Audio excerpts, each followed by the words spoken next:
Olá, bem-vindos à nossa aula do curso de O Evangelho Restaurado e as Religiões do Mundo. Esta é a aula de número 7 e hoje nós vamos falar sobre essas duas religiões muito importantes, né? Nós vamos falar aqui sobre o islamismo e também sobre o judaísmo, né? Vamos tentar, né, em pouco tempo, falar o que a gente pode, talvez ter uma visão geral aí dessas duas grandes religiões, e assim possamos cumprir aqueles nossos dois propósitos desse curso, né?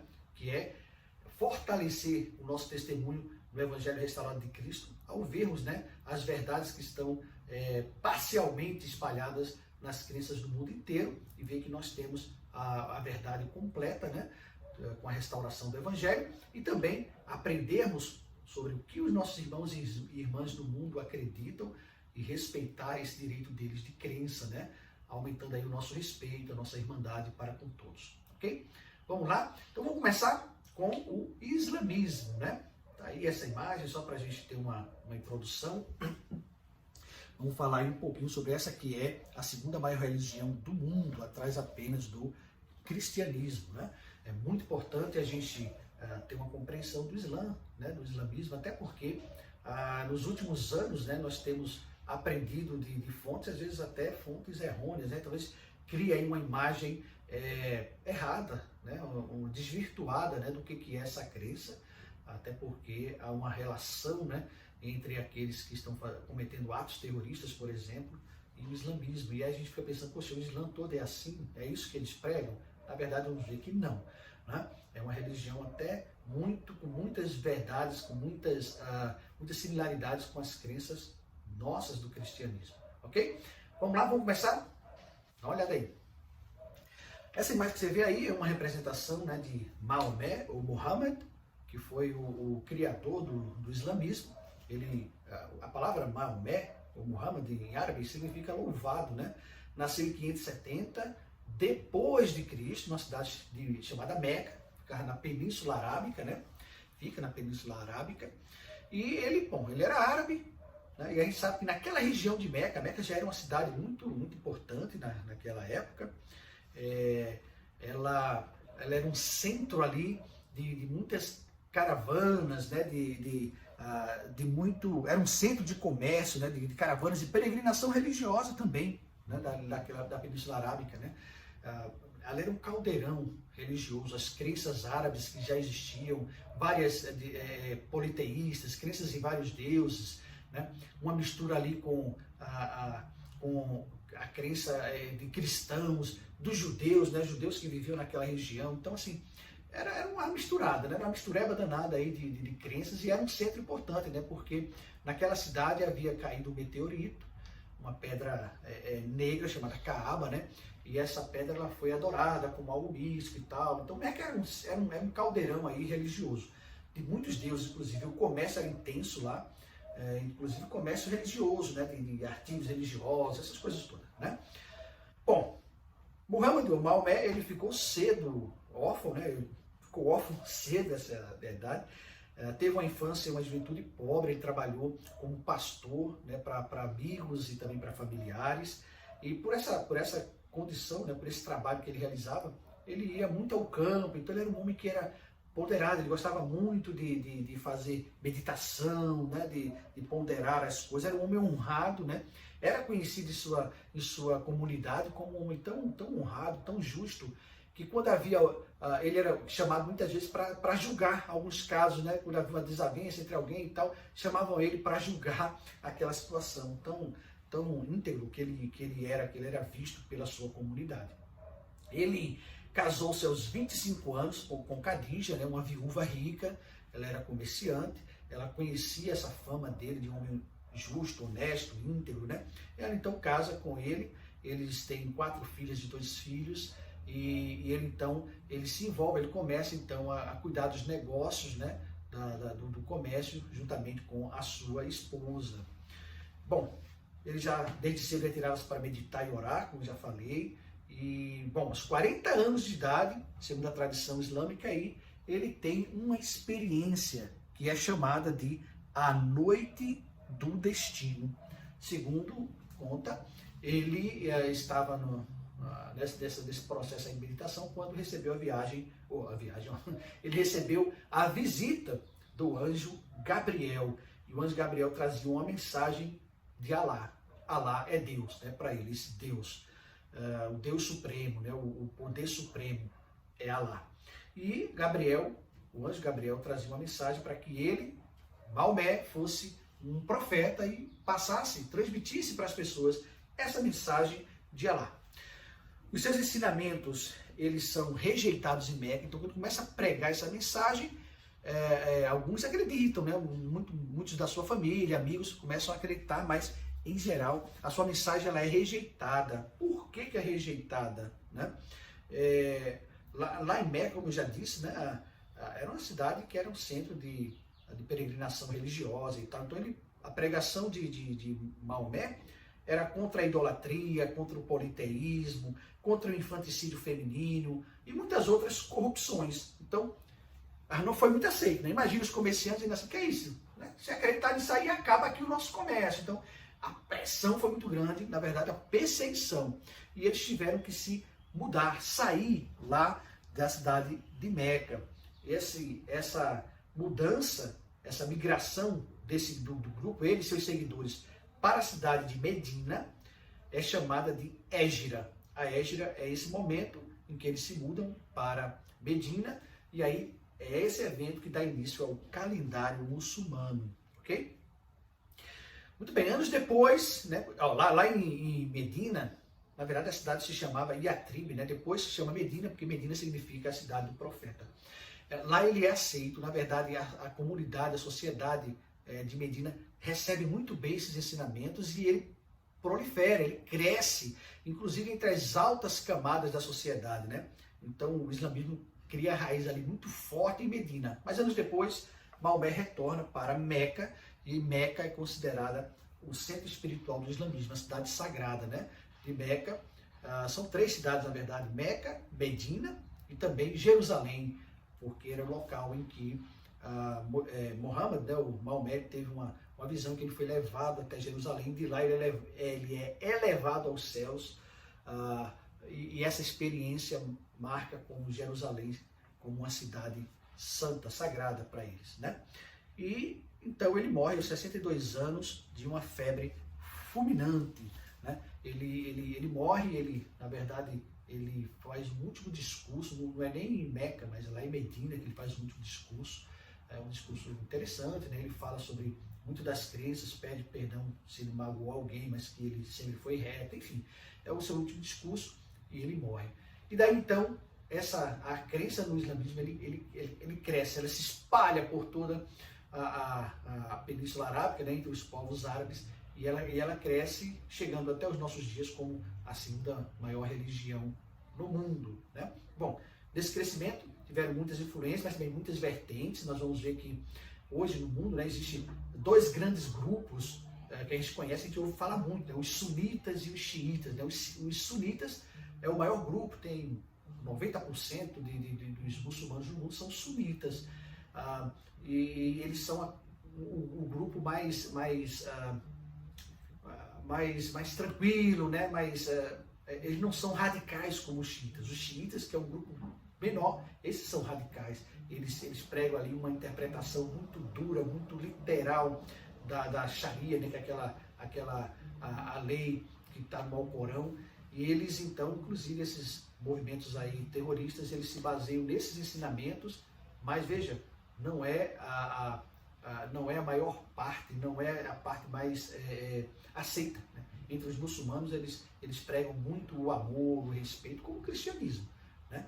Mas tem esse grupo, essa linha aí de pensamento que, infelizmente, até atrapalha as pessoas a ter uma percepção mais realista, mais adequada do islamismo, né? Muito bem, vamos dar uma olhada aí nesse slide. Nós temos aí o slide com algumas crenças importantes do islamismo, né? Eu queria que vocês dessem aí uma olhada em cada um desses pontos e vamos dar uma faladinha sobre cada um deles rapidamente, né? Bom, o islamismo crê em um único Deus. Esse Deus é Alá. Não existe outro Deus, ok? uma coisa importante é que esse Deus para ele não é um Deus como nós acreditamos, um Deus que tem um corpo, que nós somos criados à imagem deles. Não, isso eles não acreditam. Alá é um poder, esse poder universal, poderoso, está em todos os lugares, enfim, mas ele não é personalizado, como é a palavra? Personalizado, né? Ele não é uma pessoa como nós, tá bom? Bom, essa é uma crença importante, né? Talvez a principal mensagem é essa, de que eles creem em um único Deus e em ninguém, nada mais como Deus, só Alá. Só existe Alá e nenhum outro, não é? Eles acreditam em anjos, que são seres criados por Deus, e os anjos vêm para trazer uma mensagem de Alá, normalmente para trazer uma mensagem para um profeta aqui na Terra, né? Eles creem nos livros sagrados. Por que são livros sagrados? Porque são livros que foram escritos por profetas. Profetas que foram chamados por Alá, né, que receberam uma mensagem de Alá através de anjos, e eles escreveram essas mensagens, esses livros para eles são sagrados. São eles a Torá, né, que são os livros, né, de Moisés, é o livro que os judeus utilizam, né? Os Salmos, o Evangelho, olha, os Evangelhos aí, ó, eles acreditam porque eles acreditam que Jesus foi um profeta também, né? E o Alcorão, que é o livro mais sagrado, mais importante, porque foi o livro escrito pelo último profeta, que foi Maomé, né? Então, eles acreditam em vários profetas, como eu já disse, Adão um profeta, Abraão um profeta, Moisés foi um profeta, Jesus foi um profeta, não filho de Deus, tá? Essa ideia de filho de Deus não entra na crença deles. Na verdade, eles não acreditam nem que nós somos filhos de Deus. Nós somos criaturas, somos seres que foram criados por Alá, assim como todas as outras coisas, né? Porque eles não acreditam que nós somos Alá, como nós, né? Tem um corpo, um corpo desse jeito como nós somos, né? Nós somos criados à imagem de Deus. Eles não acreditam nisso, tá? Então Jesus foi um profeta apenas, um homem que recebeu uma mensagem que trouxe para o mundo uma mensagem importante. Acreditam no dia do julgamento final, que as pessoas serão julgadas por suas obras aqui na Terra, e acreditam na predestinação, né? A ideia aqui é predestinação mesmo, que Alá sabe tudo e que tudo acontece porque Alá diz que ia acontecer. Então vai acontecer, não importa se a gente queira ou não, vai acontecer, porque é uma determinação de Alá, do Deus Todo-Poderoso, que tudo sabe, que tudo faz e que age aqui na Terra independente da nossa vontade, tá? Essas são as crenças básicas, mais importantes aí do islamismo. Então, resumindo aqui, né, para a gente ter uma visão geral, ok? Mas vamos dar uma olhada agora nesse outro slide e vamos fazer uma atividade com ele, tá bom? Dá uma olhada aí. Nós temos aí os 5 pilares do islamismo, tá? Todas as crenças estão baseadas nesses 5 pilares. Todo muçulmano, ele precisa acreditar, seguir esses 5 pilares. Eu queria que vocês vissem esses pilares, cada um deles, e depois verificassem o que é que há de igual ou diferente, né, em relação ao cristianismo, ao que nós acreditamos, ok? E manda para mim uma resposta. Tá aí, são os 5 pilares. O primeiro, a profissão de fé, em que diz que há um só Deus e Maomé é seu profeta. Isso aí é algo importante, é o número 1, é o começo de tudo para o muçulmano. Acreditar que há somente um Deus, que é Alá, e que Maomé é o seu profeta. Maomé foi o último profeta, depois dele não teve mais nenhum, é isso que eles pregam, né? 2, todo muçulmano deve orar 5 vezes ao dia, virado para Meca. Eles têm que fazer essas orações todos os dias, 5 vezes ao dia, virado para Meca. E aí muitos deles usam aquele tapetinho, né, que eles colocam no chão para poder se ajoelhar e fazer a sua oração naqueles horários. 3, os muçulmanos mais abastados, eles costumam fazer uma doação anual chamada zakat para os pobres, né? Essa doação é de 2,5% dos lucros pessoais. Essa é uma crença muito interessante, muito importante do islamismo. Eles acreditam, eles vivem, pregam, ensinam de que eles precisam, todo muçulmano precisa ajudar a ter esse sentimento de caridade, de ajuda aos pobres, às pessoas que necessitam. Isso é algo muito forte e importante na crença islâmica. 4, eles devem jejuar durante o mês sagrado do Ramadã, durante o dia, né? Então a gente sabe que existe um mês para eles sagrado chamado de Ramadã. Nesse mês todo muçulmano ele jejua todos os dias do mês.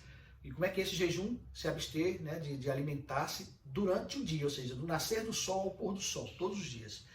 E por último, né, o quinto, peregrinar uma vez na vida para Meca, se tiver condições. Se eles tiverem condições, o muçulmano tem condições, ele deve desejar buscar fazer essa peregrinação uma vez na vida até a cidade de Meca, a cidade sagrada. Tem essa imagem, você consegue ver aí, né? Eles chegam, aí está aí a Kaaba, né? Essa construção preta aí, que está aí no meio.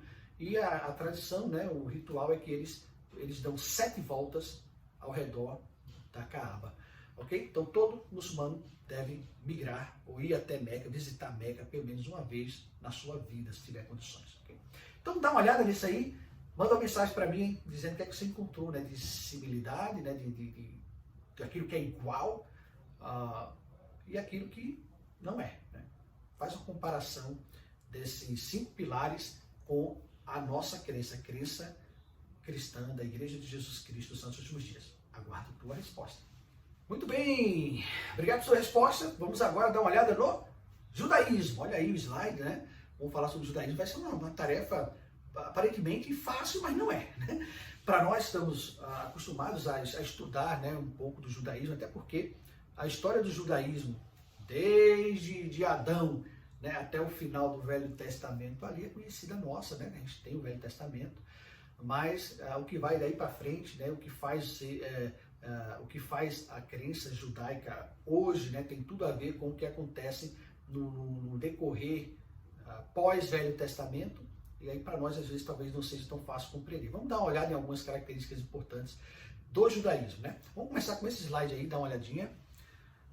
Ele nos diz, né, que o Judá, de onde veio o nome judeu, era um dos 12 filhos de Jacó, Israel, que a gente sabe, das 12 tribos, né, que era um dos 2 filhos de Isaac, que era filho de Abraão. Abraão era um hebraico, ou seja, um descendente de Eber, e era um semita, ou seja, descendente de Sem, né? Sem, filho de Noé.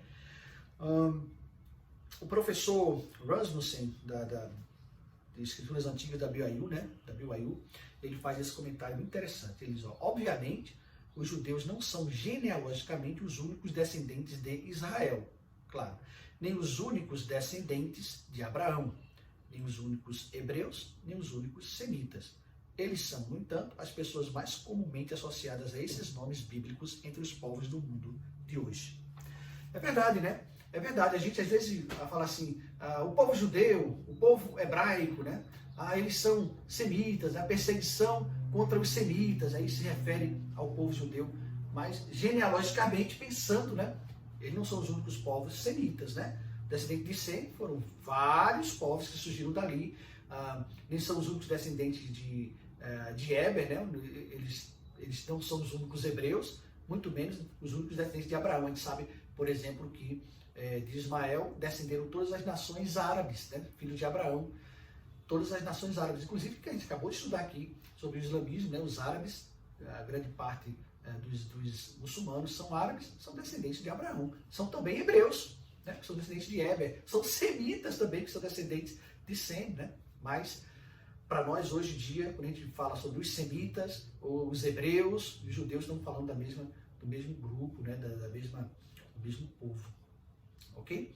Então é assim que a gente começa, né? O judaísmo é isso. Judá, a gente lembra, era uma das tribos de Israel, na verdade, daquela divisão das 12 tribos que houve logo após o filho de Salomão fazer aquela besteira, aquela escolha que dividiu o povo em dois reinos, o reino de Israel e o reino de Judá, né? E sabe que o reino de Israel foi completamente disperso, formado por 10 tribos, e o reino de Judá, que foi capturado por Babilônia, foram levados cativos, mas que retornaram, e daí surge esse grupo, né? Eles eram basicamente a tribo de Judá, mas tinha outras tribos lá também, né? Mas eles nasce daí essa identidade aí dos judeus. Quando se fala de judeus, qualquer tribo, são aquele povo que restou, que ficou ali, né? E que vai até a época de Cristo, quando Cristo nasce. Bom, para a gente entender o judaísmo, é muito importante que a gente entenda o que aconteceu depois do Velho Testamento, né? A gente pega a nossa Bíblia, terminou o Velho Testamento, a gente começa o Novo Testamento, talvez a gente não saiba, mas entre o Velho e o Novo Testamento existe um período de 500 anos, cerca de 500 anos, né? E aquele povo judeu que está ali, que voltou da Babilônia, né? Com os profetas e construíram novamente um templo e tal, eles passam durante esses 15 anos, esses 500 anos, cerca de 500 anos, por muitas modificações culturais, religiosas, né? A gente lembra que depois que eles voltam ali, o Império Babilônio ele vai perdendo força, surge o Império Helênico, né? Os gregos, e durante muitos anos eles estão sob o jugo do Império Helênico e sofrem muita, mas muita intromissão, vamos dizer assim, né? Da cultura helênica, muda muita coisa. Depois o Império Helênico vai perdendo força, nasce o Império Romano. Durante muitos anos estão ali sob o jugo dos romanos, é quando Cristo nasce, né? E aí a gente vê, por exemplo, como era diferente a forma de adoração, né? Em termos do Velho Testamento, a adoração era em casa, né? O patriarca, aquela ordem patriarcal, e a adoração baseada ali em torno do templo, né? A adoração nas ordenanças do templo. Quando Cristo nasce, né? A gente já vê de cara ali, por exemplo, as sinagogas, né? Quando surgiram as sinagogas? Foi nesse período aí, né? Do retorno da Babilônia, o profeta Esdras, que é um dos cabeças desse movimento de ensinar o evangelho na língua, né? Porque os escritos estavam na língua antiga e agora muitos falavam a língua babilônica, enfim. Então esses ensinamentos surgem, esses locais onde eles se reuniam para aprender, formam aí as sinagogas, é aí que nasce essa ideia das sinagogas, né? Temos ali o Senhor falando para fariseus, saduceus, né? Olha, já várias vertentes aí do judaísmo, o Senhor falando sobre os doutores da lei, né? Os rabinos, que eram aqueles que conheciam, que se tornavam uma pessoa influente na comunidade, porque tinha o chamado, né? A autoridade para ensinar o evangelho, enfim. Tudo isso a gente precisa entender que aconteceu nesse período de 500 anos. E hoje chega para nós essa ideia do que é o judaísmo. As pessoas perguntam, os judeus eles são um povo, eles são uma nação, eles são uma religião, eles são tudo isso e não são nada disso, né? Porque os judeus, eles não são somente aqueles que nasceram dessa linhagem, né? Nós temos judeus que se converteram ao longo de todos esses anos, se converteram ao judaísmo. Então a gente não pode dizer que eles são um povo, né, que nasceu de uma única linhagem, não pode dizer isso. A religião, né? Existem várias vertentes, e a gente vai ver daqui a pouquinho uns slides, né, que tem algumas vertentes. Existem os ortodoxos, existem aqueles que são mais maleáveis, né? Então, assim, é uma religião que está espalhada, né? Existem judeus de nascimento, né, de linhagem, judeus que se convertem em todo o mundo, em várias nações. A gente pode dizer que é uma nação, embora exista a nação de Israel, né, que foi criada ali depois da Segunda Grande Guerra, até o cumprimento de profecia, né, que muitos judeus voltaram para lá, né, nesse movimento aí de retorno, formaram essa nação poderosa, uma nação importante, inclusive no plano de Deus. Mas eles não são uma nação no sentido de que existem judeus em várias nações, e muitos deles, inclusive, se dizem são mais apegados à sua nação de origem, de nascimento, do que a Israel, né?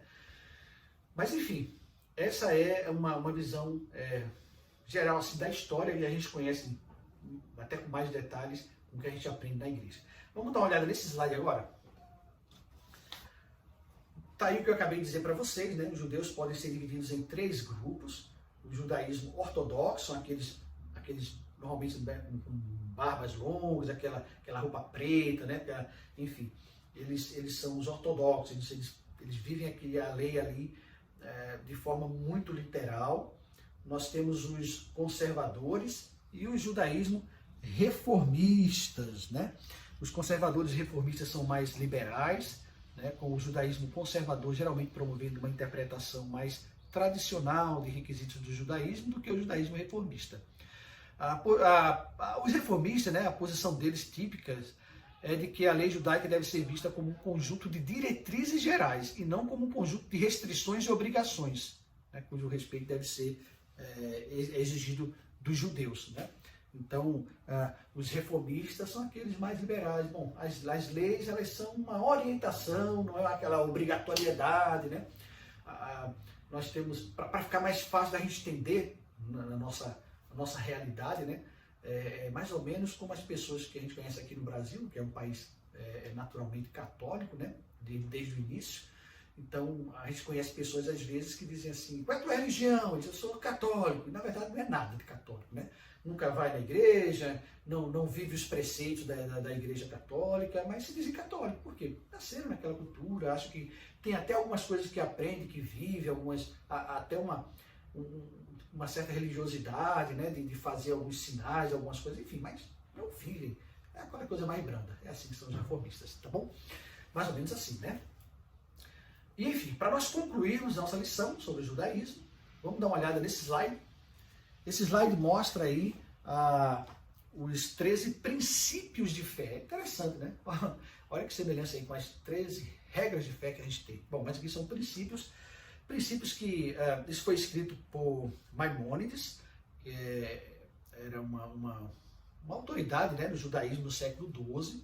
E esses 13 princípios, eles são os mais aceitos hoje como, de fato, uma definição aqui do que são os ensinamentos ou a crença judaica, ok? Então tá aí, eu vou pedir para você, como última atividade dessa aula, você dá uma olhada nesses 13 princípios de fé, e mais uma vez vamos fazer aquele exercício, né? Identifique o que é que tem de verdade, o que é que tem de comum com o Evangelho de Jesus Cristo, com o Evangelho restaurado. Também, se você encontrar algo que é diferente, né, do que nós acreditamos, né? Eles faltam a verdade, ok? E aí fica com uma última atividade, eu espero que você mande para mim, então, uma resposta. Eu gostaria de prestar o meu testemunho ao final dessa aula, de que Deus vive, Jesus Cristo ele vive, que o Evangelho de Jesus Cristo está restaurado na terra. A Igreja de Jesus Cristo dos Santos dos Últimos Dias é o reino de Deus na terra, estabelecida por Ele, por Deus, por seu Filho Jesus Cristo, ao aparecer ao profeta Joseph Smith naquela manhã de 1820, e aí conduzir a restauração de todas as coisas. Fazemos parte desse Evangelho maravilhoso. Que o Senhor nos abençoe, minha oração e essa aula que eu concluo no sagrado nome de Jesus Cristo. Amém.